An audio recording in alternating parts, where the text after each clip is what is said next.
प्रदूषण नियंत्रण बोर्ड द्वारा प्लास्टिक अपशिष्ट प्रबंधन नियम को लेकर एक दिवसीय कार्यशाला का आयोजन किया गया, जिसमें मुख्य अतिथि सूबे के मुखिया पहुंचे। इस मौके पर उन्होंने कहा कि प्लास्टिक को लेकर प्रत्येक उत्तराखंडी को जागरूक किया जाएगा। साथ ही कहा कि यह कार्यशाला प्रधानमंत्री नरेंद्र मोदी के मिशन लाइफ के आह्वान को भी सार्थक करेंगे। वहीं प्लास्टिक के समर्थक प्रबंधन की ठीक प्रकार से मैनेजमेंट हो सकेगा। बताया कि पूरी देवभूमि प्लास्टिक मुक्त होगी। इस दिशा में उद्योग समूह के लोग भी आगे आए हैं। कुछ उद्योगों ने वेस्ट से एनर्जी बनाने का अभियान शुरू किया है। इससे भी देवभूमि प्लास्टिक मुक्त हो सकेगी। वहीं सचिव पर्यावरण ने बताया कि विभाग भी यह योजना तैयार कर रहा है कि कैसे उत्तराखंड को प्लास्टिक मुक्त किया जा सके। इस दिशा में काम किया जा रहा है। देखिए क्या कुछ कहा आर.के. सुधांशु सचिव ने और पुष्कर सिंह धामी। देखिए इस रिपोर्ट के माध्यम से। मैनेजमेंट में वर्कशॉप थी, कितना काम उत्तराखंड में हो पाया है, क्या चैलेंजेस है? देखिए, मैं कहना चाहूँगा कि कुछ मामलों में उत्तराखंड अग्रणी है और मैं 2-3 चीज़ें बताऊँगा। जैसे अगर आप यहाँ देखेंगे स्टॉल लगा हुआ है, यहाँ एक तकनीक है जिससे कि प्लास्टिक के वैल्यू का अगर की तरह काम करेगा, लेकिन अगर इसको आप मीथेन में डालेंगे तो ये डिज़ोल्व हो जाएगा। तो ये एक बहुत बड़ी उपलब्धि है।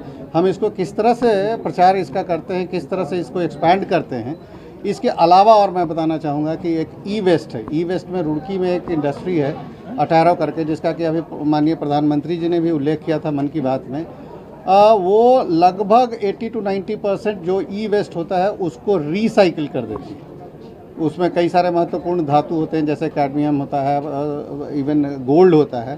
तो इस तरह से अगर हम कहें, इसीलिए हम चाह रहे हैं कि जो प्रोड्यूसर्स हैं, जैसे EPR कहते हैं, एक्सटेंडेड प्रोड्यूसर रिस्पॉन्सिबिलिटी, उसमें सबसे पहले रजिस्ट्रेशन, जैसा कि माननीय न्यायालय ने आदेश दिया है, तो हम उत्तराखंड इवन अगर देखें तो उसमें भी अग्रणी उस इंडस्ट्रीज का रजिस्ट्रेशन।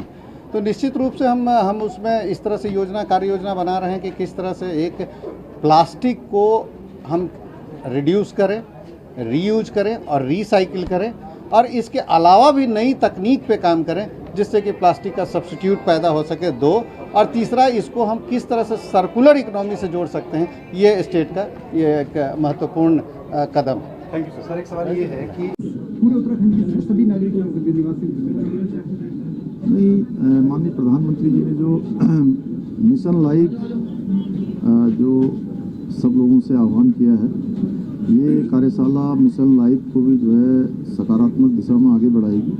वहीं जो प्लास्टिक का प्रबंधन है, वेस्ट मैनेजमेंट है, उसका भी ठीक प्रकार से मैनेजमेंट होगा और पूरी देवभूमि क्लीन होगी। इस दिशा में हमारे बहुत सारे उद्योग समूह के लोग आगे आए हैं, स्टार्टअप के माध्यम से आगे आए हैं।